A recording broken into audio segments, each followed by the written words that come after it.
మీ టూత్‌పేస్ట్‌లో ఉప్పుందా అనే యాడ్ మనందరికీ తెలుసు కదా! మీ బండిలో కొట్టించే పెట్రోల్‌లో 100% పెట్రోల్ ఉందా అని అడిగితే 99% సరైన సమాధానం రాదు. మీరు పెట్రోల్ బంకుకు వెళ్లి రూ. 100 పెట్రోల్ కొట్టించాలంటే మీ జేబులోంచి రూ. 100 నోటు బయటకు తీసేది వాస్తవమే. కానీ ఆ బండిలోకి వెళ్ళేది 100% రూ. 100 విలువైన పెట్రోలేనా అనే ప్రశ్న లేదా సందేహం ఎప్పుడైనా మీకు వచ్చిందా? పెట్రోల్ ఆర్ డీజిల్ దొరకడమే గగనం అంటున్న రోజుల్లో మళ్ళీ ఈ క్వశ్చన్స్ ఏమడుగుతాం అనుకుని బ్రతికేస్తున్న ప్రతి సామాన్యుడు తెలుసుకోవాల్సిన బయటకు చెప్పని వాస్తవాలు అనేకం ఉన్నాయి. అవి ఈ వీడియోలో మీకు బహిర్గతం చేస్తాను.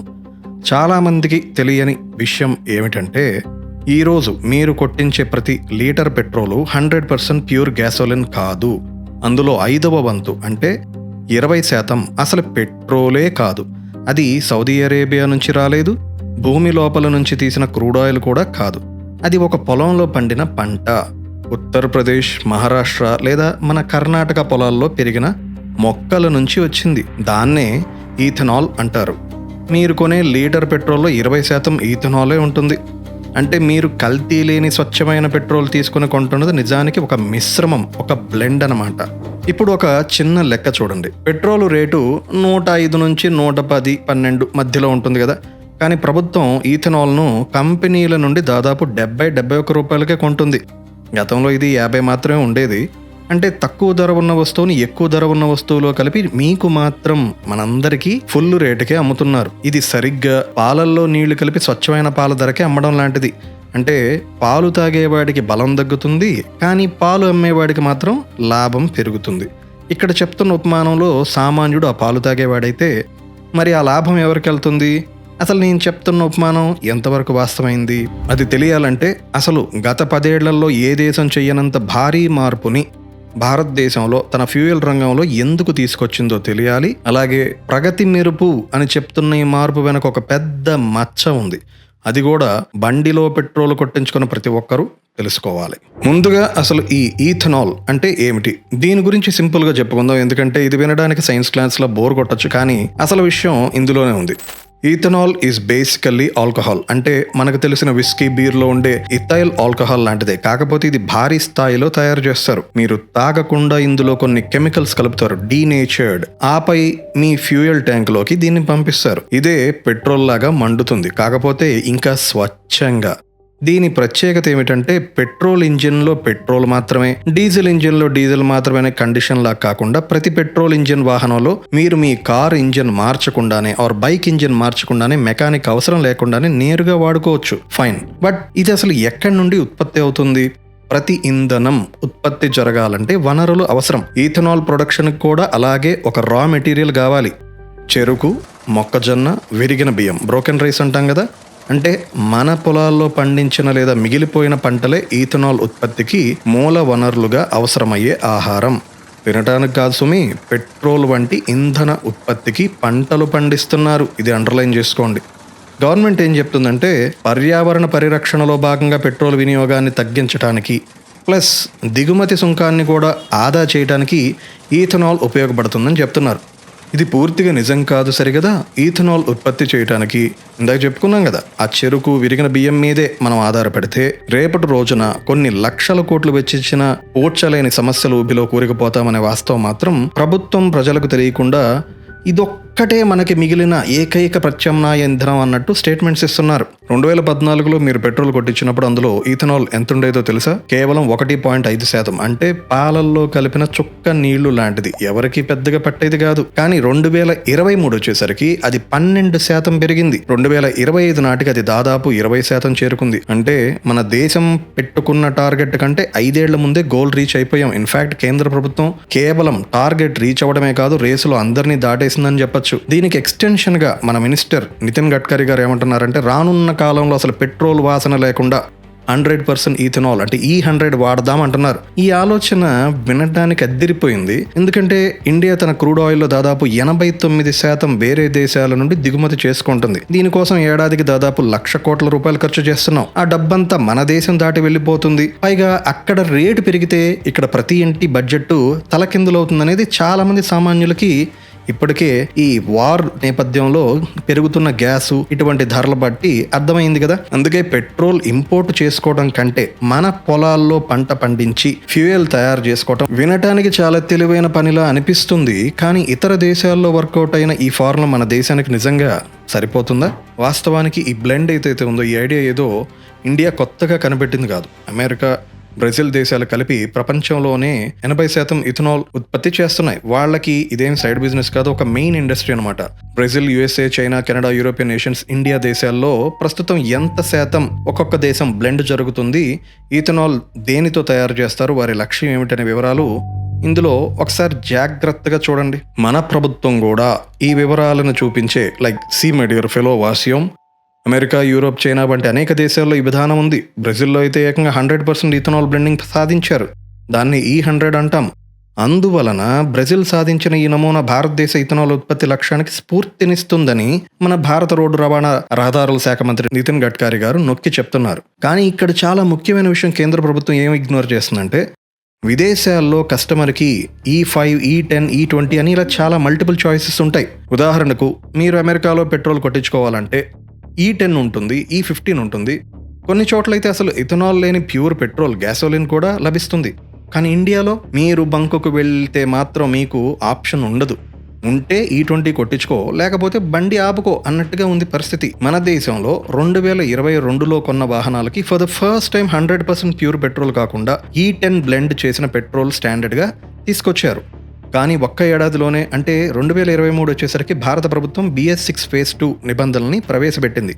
దీని ప్రకారం ఏప్రిల్ 1, 2023 నుండి భారతదేశంలో తయారయ్యే లేదా విక్రయించబడే అన్ని కొత్త పెట్రోల్ వాహనాలు తప్పనిసరిగా E20 పెట్రోల్ అంటే 20% ఇథనాల్ మిశ్రమంకు అనుకూలంగా అంటే E20 కాంప్లైంట్ ఉండాలని తప్పనిసరి చేశారు. మరి 2022-23 కంటే ముందు కొన్న వాహనాల పరిస్థితి ఏమిటి? నిపుణులు ఏమని చెప్తున్నారంటే 2023 కంటే ముందు అంటే జస్ట్ 1 year బ్యాక్ 2022లో వచ్చిన బైకులు, కార్లు అన్నీ కూడా E10కి అనుగుణంగా కంపెనీస్ మ్యానుఫ్యాక్చర్ చేశారు. వాటిల్లో బలవంతంగా ఇంకో ఆప్షన్ లేదు కాబట్టి E20 పోస్తే ఇంజిన్ లోపలుండే ఆ సీల్స్, పైపులు పాడైపోయే ప్రమాదం ఉంది. మరి E20 పెట్రోల్ E10కి అనుగుణంగా తయారు చేసిన వాహనాలకే రిపేర్స్ అండ్ డ్యామేజ్ తెస్తుంటే 2022 కంటే ముందు కొన్న వాటికి ఇంకెన్నో సమస్యలు వచ్చే ప్రమాదం లేకపోలేదు కదా. సో ప్రభుత్వం తెచ్చిన E20 ఇంధన పాలసీ ఎలా ఉందంటే, నువ్వు నిలబడి నీళ్లు తాగితే కుదరదు, పరిగెత్తి నేనిచ్చే పాలు తాగాల్సిందే అని బలవంతం చేసినట్టుంది. మరి బ్రెజిల్లో E100 అంటే హైడ్రోస్ ఇథనాల్ చాలా వాహనాల్లో వాడుతున్నారు కదా, అక్కడ వాళ్ళకి సమస్యలు లేవా? అది ఎలా సాధించారు? బ్రెజిల్ విషయానికి వస్తే అది ఈ రోజు కాదు, ఎప్పుడో 1975 నుంచి E100 ఫ్యూయల్ పంపుల వద్ద అందుబాటులో ఉంది. Yes, alongside E27 gasoline C. అక్కడ చాలా ఫిల్లింగ్ స్టేషన్లో దీనిని తరచుగా E27 అంటే 27% ఇథనాల్ కలిగిన గ్యాసోలిన్ మిశ్రమంతో పాటు అమ్ముతారు. వాహనాలు కూడా వాటికి అనుగుణంగానే మ్యానుఫ్యాక్చర్ తయారు చేస్తూ వచ్చారు. Flexible fuel vehicles in Brazil అని గూగుల్ చేస్తే ఆ దేశపు వాహనాలు ఎందుకని డిజైన్ లైట్ వెహికల్స్ మోడల్స్లో మ్యానుఫ్యాక్చర్ చేస్తున్నారో స్పష్టమవుతుంది. చాలామంది ఏమనుకుంటారంటే పెట్రోల్ రేటు తగ్గకపోయినా పర్లేదు, దేశానికి మంచి జరుగుతుంది కదా అని. కానీ ఇక్కడే మీరు పప్పులో కాదు బగ్గ మండే హైలీ ఇన్ఫ్లేమబుల్ ఇథనాల్లో కాలు పెడుతున్నారు. ఎందుకంటే ఇథనాల్ హ్యాస్ లో ఎనర్జీ డెన్సిటీ దాన్ పెట్రోల్. దీని అర్థం ఏమిటంటే ఇథనాల్ కలిపిన పెట్రోల్ వాడితే మీ బండి మైలేజు దాదాపు 6% నుండి 8% తగ్గిపోతుంది. అంటే మీరు 1 లీటర్ కొడితే పెట్రోల్ ఇచ్చే మైలేజ్ కంటే ఇథనాల్ బ్లెండ్ తక్కువ మైలేజ్ ఇస్తుందన్నమాట. ఉదాహరణకి 60 మైలేజ్ ఇచ్చే బండి 55 మాత్రమే ఇస్తుంది. కిలోమీటర్ లెక్కను చూస్తే రెగ్యులర్గా 100 రూపాయలు కొట్టించే పెట్రోల్ బదులు ఇప్పుడు మీరు దాదాపు 110 రూపాయలు కొట్టించాల్సి వస్తుంది కదా. అంటే నెలకి 1000 పెట్రోల్ కొట్టించే వ్యక్తికి మైలేజ్ తగ్గటం వల్ల ఏటా దాదాపు 1200 అదనపు భారం పడుతుంది. అది అతనికి అవసరమైన ఖర్చు. లేదంటే ప్రతి నెల ట్రాన్స్పోర్ట్కి ఎక్స్పెన్సెస్ పెట్టకుండా ఇంట్లోనే కూర్చొని పని చేయలేరు కదా, like work from home. So ఇలా ఒక సామాన్యుడి డబ్బు తనకి తెలియకుండా తన జేబులోంచి ఆవిరైపోతున్నాయి. కానీ ఆ ఆవిరిని పట్టి వచ్చే సేవింగ్స్ మాత్రం ఆయిల్ మార్కెటింగ్ కంపెనీల్లో ఖాతాల్లోకి కాసుల వర్షంలో వెళ్తున్నాయి. సాధారణ కాసుల వర్షం కాదు, 1000 కోట్ల పై మాటే. ఇది ఏ సినిమాలో చూపించని ఒక చేదు నిజం, ఇంక్లూడింగ్ శంకర్ మూవీస్. జాగ్రత్తగా వినండి ఈ విషయం. మన దేశంలో రోజువారీ పెట్రోల్ వినియోగం ఎంతుందో తెలుసా? 13 కోట్ల లీటర్లు. ఇథనాల్ వలన లీటర్కు సగటు నష్టం 7% ఉండొచ్చు. కాబట్టి పెట్రోల్ లీటర్ ధర 100 రూపాయల ప్రకారం ప్రతి లీటర్కు 7.5 రూపాయి నష్టం వస్తుంది. అంటే రోజువారీ దేశవ్యాప్త నష్టం 97.5 కోట్లు, నెలకి మొత్తం 2,925 కోట్లు. అంటే ఏడాదికి ఈ లెక్కన మొత్తం వచ్చే నష్టం 35,587 కోట్ల రూపాయలు. మన వాహనాలకు వచ్చే మైలేజ్ నష్టం వలన ప్రతిరోజు దాదాపు 100 కోట్ల రూపాయలు సామాన్యుడి జేబులోంచి జారిపోయి ఆయిల్ కంపెనీల గల్లాపెట్టెల్లోకి వెళుతున్నాయి. చెప్పాలంటే ఇది కాసుల వర్షం కాదు, సామాన్యుడి నెత్తురి చెమటని పిండి లాభాలుగా మార్చుకోవటం. ఆల్రెడీ మనం పెట్రోల్ మీద కడుతున్న జిఎస్టీ, ఎక్సైజ్, వ్యాట్ రూపంలో ప్రభుత్వం లబ్ధి పొందుతున్నది చాలదు అన్నట్లుగా ఈథనాల్ కలపటం వల్ల తగ్గిన మైలేజ్ని భర్తీ చేయడానికి మనం అదనంగా కొనే పెట్రోల్ రూపంలో పడే భారం మనం తెలియకుండా కడుతున్న రెండవ ఇన్విజిబుల్ ట్యాక్స్. నిజాయితీగా చెప్పాలంటే ఇది ఒక రకమైన సైలెంట్ స్కామ్. పెట్రోల్ ధరను నేరుగా పెంచితే జనం రోడ్ల మీదకి వస్తారు, కానీ ఇలా ఇథనాల్ పేరుతో మైలేజీని తగ్గించి అదే ధరను వసూలు చేస్తే సామాన్యుడు నా బండి పాతదైపోవటం వల్ల మైలేజ్ ఇవ్వటం లేదేమో అని తనని తాను తిట్టుకుంటాడే తప్ప లోపల జరుగుతున్న మాయాజాలాన్ని గమనించలేడు. దేశవ్యాప్తంగా సామాన్యులు భరిస్తున్న ఈ అదృశ్య పన్ను విలువ ఏడాదికి 35,000 కోట్ల పైమాటే. ఈ డబ్బు సామాన్యుడి ఇంట్లో పాలు, కూరగాయలు అందకుండా ఆయిల్ మార్కెటింగ్ కంపెనీలు బ్యాలెన్స్ షీట్లోకి లాభాలుగా మెరుస్తుంది. ఇప్పటి వరకు సామాన్యుడి పైన పడుతున్న ఆర్థిక పరమైన 1,000 కోట్ల నష్టం ఎలా వస్తుందో తెలుసుకున్నారు కాబట్టి దీని తీవ్రత, ఇందులోని సత్యం అందరికీ తెలియాలి కాబట్టి ఈ వీడియో పెట్రోల్, డీజిల్ వాడే ప్రతి ఒక్కరికి షేర్ చేయండి. ఇక ఇప్పుడు 1,000 కాదు, లక్షల కోట్లు వెచ్చించిన పూడ్చలేని సమస్య ఒకటి ఉంది. ఈ ఈథనాల్ ఇంధన్ ఉత్పత్తిలో మనం ఎదుర్కోబోతున్నాము. అదేమిటనేది ఇప్పుడు చూద్దాం. రీసెంట్గా ఒక న్యూస్ వైరల్ అయింది. 1 లీటర్ ఈథనాల్ కోసం 10,000 లీటర్లు నీళ్లు కావాలి అని. వెంటనే సోషల్ మీడియాలో కొందరు ఇదంతా అబద్ధం తూచు, 1 లీటర్ ఈథనాల్కి కేవలం 3 లీటర్ల నీళ్లే ఖర్చు అవుతాయని వాదించారు. ఈ రెండిట్లో ఎవరిది కరెక్ట్ అంటే నిజానికి వీళ్ళిద్దరు చెప్పేది నిజమే, కానీ వేర్వేరు కోణాల్లో, వేర్వేరు కాంటెక్స్లో ఇవి వర్తిస్తాయి.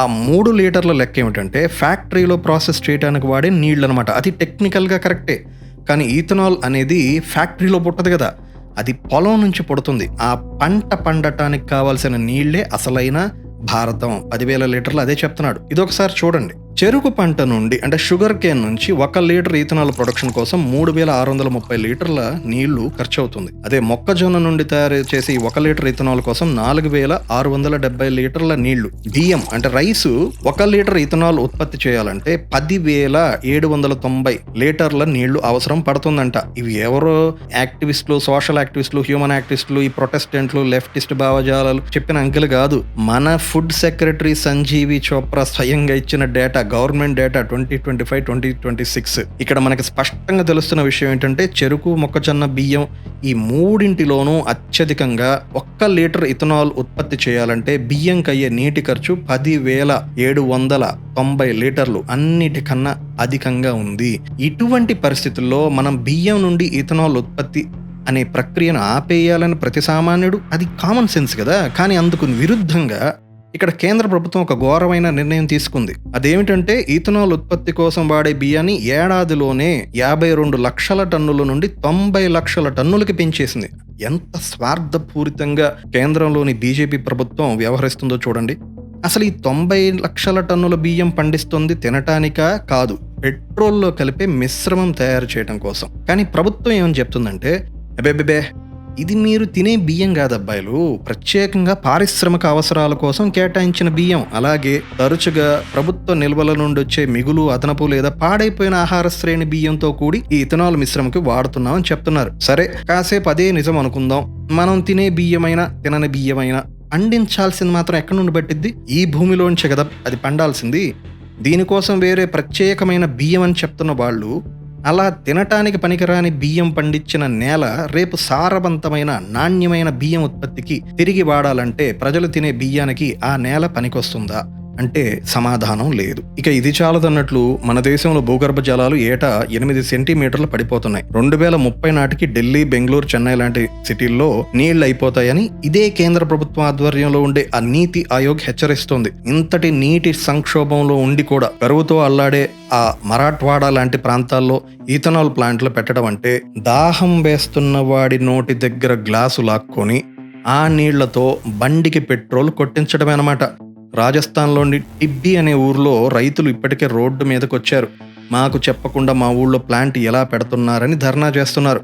ఇది కేవలం పాలసీ ఫెయిల్యూర్ మాత్రమే కాదు మై డియర్ ఫ్రెండ్స్, ఇది ప్రతి సామాన్యుడు నిజమైన సమస్యలపైన కాకుండా పనికి మాలిన క్రికెట్ పైన పెట్టిన దృష్టిలో ఆనెస్ట్లీ స్పీకింగ్ కనీసం 1% కూడా ఇలాంటి వాటిపైన చర్చించకపోవటం వలన జరుగుతున్న అనర్థం మాత్రమే కాదు, ప్రభుత్వ విచ్చలవిడితనానికి ఇది నిదర్శనం అని చెప్పొచ్చు. సో బ్రెజిల్ E100 మనం స్ఫూర్తిగా తీసుకుంటే పులిని చూసి ఏదో వాతలు పెట్టుకున్నట్లు అవుతుంది. ఎందుకంటే బ్రెజిల్లో వర్షాలు ఎక్కువ, నీటి లభ్యత ఎక్కువ.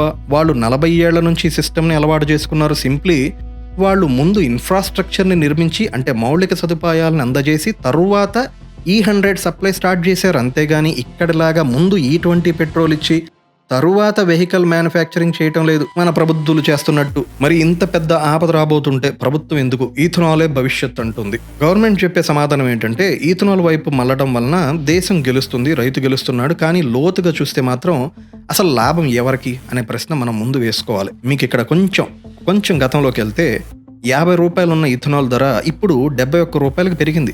ఈ పెరిగిన ధరల వలన రైతులకు ఎంత అందుతుందో లాభపడుతున్నారో పక్కన పెడితే ఈథనాల్ లాబియింగ్ ప్రాసెస్కి మాత్రం బాగా అసలు పండగనే చెప్పాలి. ఆల్సో ఈథనాల్ ఫ్యాక్టరీకి లీటర్ మీద 20 నుంచి 25 రూపాయలు మార్జిన్ వస్తుంది. అది కూడా గవర్నమెంట్ తక్కువ రేటుకి ఇచ్చే బియ్యం వల్ల. అంటే మన ట్యాక్స్ డబ్బులతో వాళ్ళకి సబ్సిడీ ఇస్తున్నాం. మహారాష్ట్ర, యూపీలో 100 కొద్ది కొత్త ప్లాంట్లు పుట్టుకొచ్చే వస్తున్నాయి. వీటన్నింటి వెనక పెద్ద పొలిటికల్ శక్తులు ఉన్నాయి. మరోవైపు ఇండస్ట్రీకి కావాల్సిన దానికంటే 70% ఎక్కువ ఇథనాల్ సప్లై చేయడానికి కంపెనీలు రెడీగా ఉన్నాయి. ఎవరి కోసం? ఎవరి జేబులు నింపుకోవటానికి. అంటే అవసరం లేకపోయినా ఇన్ఫ్రాస్ట్రక్చర్ పెంచేస్తున్నారు. ఎవరి లాభం కోసం? అర్థమవుతుంది కదా. దేశ ఎన్నికల్లో యూపీ, మహారాష్ట్ర ఎన్నికల్లో అత్యంత కీలకమైన రాష్ట్రాలు. చెరుకు రైతుల ఓట్లు చాలా ముఖ్యం. వాళ్ళకి గిట్టుబాటు ధర కల్పించడానికి, వాళ్ళ ఓట్లు కొల్లగొట్టడానికి ఈథనాల్ ఒక రాజకీయ ఆయుధంలా మారిందని కూడా చెప్పచ్చు. కానీ దురదృష్టం, ఈ మొత్తం పాలసీలో వినియోగదారుడు ఎక్కడ గెలవటం లేదు. పెట్రోలు రేటు తగ్గట్లేదు. పోనీ సరే, పెట్రోల్ రేటు పెరిగినా మైలేజ్ ఏమైనా పెరుగుతుందా ఇథనాల్ వల్ల అంటే లేదు, ఇంకా తగ్గిపోతుంది. అన్నిటికి మించి మన 2 వీలర్ 4 వీలర్ బండి ఇంజిన్ హెల్త్ గ్యారంటీ కూడా లేదు, పడిపోతుంది. ఇథనాల్ అనేది కేవలం ఇంధనం కాదు, అది పెట్రోల్ బంక్ దగ్గర ఇచ్చే ఒక పొలిటికల్ సబ్సిడీ. మరి ఈ పథకం ఎవరి కోసం? కేవలం దిగుమతులు తగ్గించుకోవటానికా వాళ్ళు చెప్తున్నట్టు, లేక ఎంపిక చేసిన కొంతమంది వ్యాపారవేత్తల లాభాల కోసమేనా? సో ఫైనల్లీ ఇది సామాన్యుడి పైన నిశ్శబ్ద పెనుభారం. మీకు వీడియో బిగినింగ్లో మీ పెట్రోల్లో ఏముంది అని అడిగాను. ఇప్పుడు మీకు స్పష్టంగా తెలుసు, అందులో 20% ఒక పొలంలో పండిన పంట ఉంది. ఆ పంట వెనుక ఎవరూ కట్టని భారీ నీటి బిల్లు ఉందని. ఆ బిల్లు చెల్లిస్తున్నది ఒక రైతు బావి ఎండిపోతుంది. అక్కడ ఒక ఊరు, ఒక భవిష్యత్తు. నీటి ఎద్దడి ఇంతలా ఉంటే పండించటానికి చెరుకు కంటే 3 రెట్లు ఎక్కువ నీళ్లు కావాల్సిన బియ్యంను ముడిసరుగ్గా చేసుకొని ఇథనాల్ ఉత్పత్తి వైపు ప్రభుత్వం ఎందుకు అసలు మొగ్గు చూపుతుంది? సోలార్తో 187 రెట్లు ఎక్కువ లాభం ఉన్నప్పుడు దాని మీద రీసెర్చ్ అండ్ డెవలప్మెంట్ ఎందుకు ఫోకస్ చేయట్లేదు? అది మీరు అడగాల్సిన ప్రశ్న. అసలు ఒక్కటే ప్రశ్న అండి, మిమ్మల్ని మీరు వేసుకోండి. రేపు 2040 నాటికి ప్రభుత్వం ఒక సామాన్యుడి ఇంటికి నీళ్లు సరఫరా చేయాలా, లేక కోట్లు వెచ్చించి ఇథనాల్ ప్లాంట్కి నీళ్లు పంపాలా అనే ఆప్షన్ ఉంటే ప్రభుత్వం ఎవరికి పక్షాన నిలుస్తుంది? ఇప్పుడే వాటర్ ప్రాబ్లం ఉంది, ఇంటింటికి కుళాయి అన్నారు. ఎలాగో ఇక్కడ మనకి తెలుగు రాష్ట్రాల్లో కొంతవరకు సక్సెస్ అయింది. కానీ దాని బదులు రాదర్ కోట్లు వెచ్చిస్తాం, ఆ వాటర్ అంతా మాకే కావాలి, ఇథనాల్ ప్లాంట్కి మాకు అవసరం అని అంటే అప్పుడు ఇంటింటి కుళాయి ఉంటుంది కానీ నీళ్లు రావు కదా. కేంద్ర ప్రభుత్వానికి, ముఖ్యంగా నితిన్ గడ్కరీ అండ్ మోడీ గారికి నాదొకటే ప్రశ్న. ఎనర్జీ ఇండిపెండెన్సీ అంటే దేశం బాగుపడటమే కదా. దేశంలోని సామాన్యుడి జేబు కూడా బాగుపడాలి కదా. దేశానికి ఎనర్జీ కావాలి, విదేశీ ఖర్చు తగ్గాలి. ఇది 100% కరెక్ట్. ఇది ప్రతి పౌరుడు మీకు మద్దతు తెలిపే అంశమే. కానీ ఒక సమస్యను తీర్చడానికి మరో మహమ్మారి లాంటి నీటి సంక్షోభాన్ని కొని తెచ్చుకోవటం అభివృద్ధి అనిపించుకోదు. అందరికి అర్థమయ్యే కామన్ విషయం ఒకటి చెప్తా. మనం ఎవరైనా సరే ఆహారం లేకుండా సుమారు సైన్స్ చెప్తుంది 70 రోజులు బ్రతకగలమంట. కానీ నీరు లేకుండా కేవలం 5 రోజులు మాత్రమే బ్రతకగలం.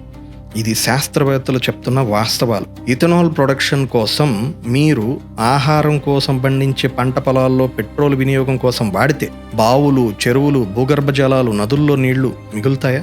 మనిషి రేపు వాటర్ లేవు, ఇథనాల్ తాగంటే మొత్తం మీరు ఇథనాలేగా పండిస్తుంది. ఇథనాల్ బ్లెండ్ తీసుకొచ్చి మనిషి తాగంటే బతుకుతాడా? అది మీకు ఓటమే కదా, నిజమైన ఓటమే కాదు. అది చెప్పాలంటే అది వినాశనం. So my dear friends, brothers and sisters, రేపు మీరు పెట్రోల్ బంక్ దగ్గర మీ వాహనంలో నాజిల్ పెట్టినప్పుడు ఆలోచించండి, మీరు కొంటున్నది పెట్రోలా లేక మీ అనుమతి లేకుండా మీకు అంటగట్టిన ఒక ఖరీదైన experiment. Stay healthy, stay happy.